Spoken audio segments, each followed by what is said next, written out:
నమస్తే. మనతో పాటు mineral development corporation chairman Eravarthi Anil గారు ఉన్నారు, మాట్లాడదాం. అన్న నమస్తే. అన్న కేసీఆర్ విచారణకు హాజరయ్యండు, హరీష్ రావు గారు హాజరయ్యండు, ఈటల రాజేందర్ గారు హాజరయ్యారు. మొన్న హాజరు తర్వాత కేటీఆర్ గారు ఏం చెప్పారంటే కేవలం రాజకీయ కక్షతోనే ఈ విచారణకు హాజరు కావాల్సిందిగా కోరుతున్నారని చెప్పేసి మాట్లాడుతున్నాడు. నిజంగానే కాంగ్రెస్ పార్టీ ఒక రాజకీయ కక్ష అయినా భావిస్తుంది దీన్ని?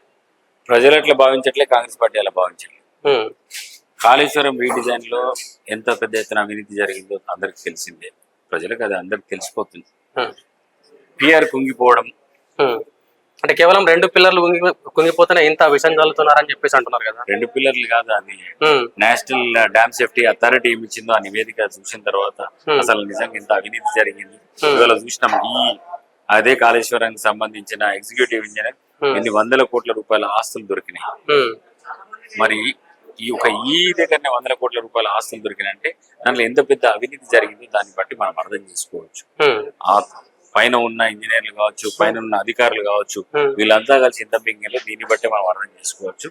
అవినీతి, విపరీతమైన అవినీతి జరిగింది. ఈ దేశంలోనే అత్యధిక అవినీతిమయమైన ప్రాజెక్ట్ కాళేశ్వరం, దాని సందేహం కూడా లేదు.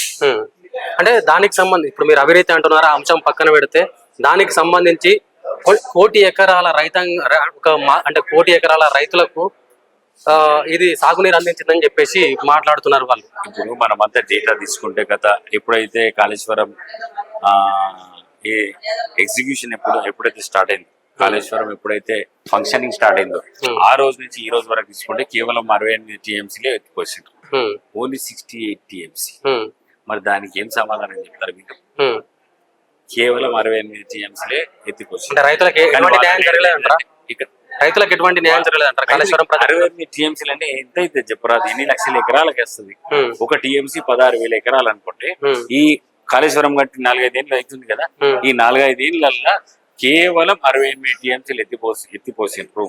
మరి దాన్ని బట్టి నువ్వు అర్థం చేసుకో, కాళేశ్వరం వల్ల ఏమైనా లాభం ఉందా? నిజంగా కాళేశ్వరం వల్ల ఏమి లాభం లేదు. రీడిజైనింగ్ కాదు, తుమ్మిడేటి నుంచి కట్టిన పడితే 40,000 కోట్ల రూపాయలలో అయిపోయేది. ఇవాళ కాళేశ్వరం ఎత్తిపోతలు కాదు, అది రివర్స్ ఎత్తిపోతలు. యాక్చువల్ గా రెగ్యులర్ గా ఎప్పుడు కూడా ప్రతి సంవత్సరం కూడా నీళ్ళు వస్తూనే ఉంటాయి, అవి సరిపోతాయి. అవి ఎక్కడ ఎల్లంపల్లి ప్రాజెక్టులు, అక్కడ శ్రీరామ్ సార్ ప్రాజెక్ట్ నుంచి వచ్చి ఎల్లంపల్లికి వస్తుండే, గోదావరి అక్కడ నుంచి చాలా గోదావరి అక్కడ ఉన్న ట్రైబ్యూటరీస్ అన్ని కూడా కలిసి ఏది ఎల్లంపల్లి ప్రాజెక్ట్ లో పడుతుండే, బెడ్ బానేది పోతుండే, తుమ్మిడేటి నుంచి తీస్తే సరిపోయేది. కానీ ఈయన ధనదాహం కోసం ఆయన చేసిన రీడిజైనింగ్ అది ఒక ఎత్తుగడ. ధనదాహం అంటే డబ్బులు దోచుకోవాలని, దోపిడీ చేయాలని చెప్పి అందులో 1,000 కోట్ల రూపాయల ధనం ఉంది కాబట్టి రీడిజైనింగ్ కి పాల్పడి ప్రజలని, రైతుల్ని అందరినీ కూడా మభ్యపెట్టి నేను ప్రపంచంలోనే అసలు ఇలాంటి ప్రాజెక్ట్ కట్టలే నేను కడుతున్నా అని చెప్పి మభ్యపెట్టిండు. ఆ తర్వాత ఇప్పుడు తెలియదు అసలు అక్కడ ఏం జరిగిందో.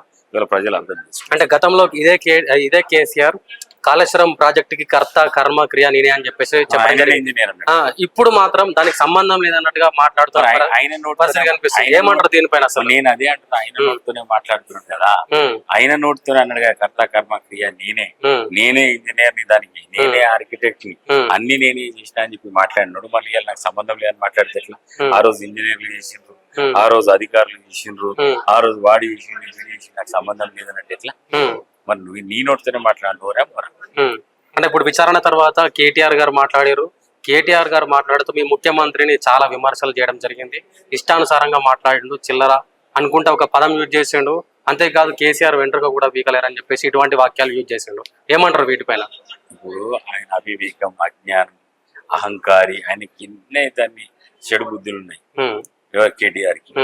ఆయనకు ఒక్కటి కూడా నాకు తెలిసి ఒక మాట మాట్లాడు, ఒక నాలుగే తప్ప ఆయనకు వేరేది ఏం లేదు.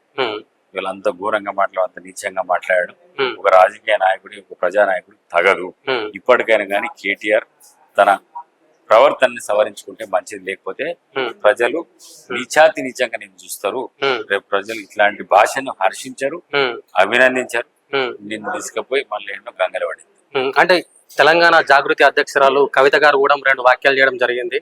కేసీఆర్ కు నోటీసులు ఇస్తే తెలంగాణ ప్రజలకు ఇచ్చినట్టు, తెలంగాణ జాతిపిత అయిన కేసీఆర్ కు నోటీసులు ఇవ్వడం ఎంతవరకు సమంజసం అని చెప్పేసి మాట్లాడింది. మరి దానికి మీరు అగ్రీ చేస్తారా? తెలంగాణ జాతిపిత అంటే కేసీఆర్ ని అది కవితగా తెలియదు, వాళ్ళ కుటుంబం ఆమె బిడ్డనే కాబట్టి జాతిపిత అనుకుంటారు, దాంట్లో తప్పేమున్నది?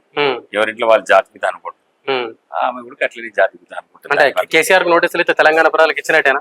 ఆమెకి ఆమెకు కూడా నోటీసులు ఇస్తే ఇప్పుడు తెలంగాణ ప్రజలకి ఆ రోజు కూడా జై తెలంగాణ అన్నది కదా. ఉమ్, ఎక్కడ ఉమ్, మన ఢిల్లీలో ఆమె లిక్కర్ స్కామ్ అరెస్ట్ చేసినప్పుడు జై తెలంగాణ, ఉమ్, తెలంగాణకు అవమానం, ఉమ్, తెలంగాణ అని చెప్పేసి తెలంగాణ సెంటిమెంట్ వీళ్ళు ఎప్పుడు వాడుతూ ఉంటారు. ఉమ్. వాళ్ళకి అంటే మీ ముఖ్యమంత్రి వాళ్ళని ఏమని అంటుంటే తెలంగాణ అంటే వాళ్ళు ఫీల్ అవుతుంది. ఉమ్, పబ్లిక్ వాళ్ళ అమాయకత్వం మనం ఏం చేస్తాం. అంటే తెలంగాణ ఆవిర్భావ దినోత్సవం నాడు ముఖ్యమంత్రి గారు జై తెలంగాణ అనలేదని చెప్పేసి కూడా పెద్ద ఎత్తున రాదంతం చేశారు కవిత గారు. పట్టించుకోవాల్సిన అంటే- అవసరం లేదండి. I don't really care. ఉమ్, పట్టించుకోవాల్సిన అవసరం లేదు. ఉమ్. కవిత గురించి అది పట్టించుకునే నాతులే లేదు.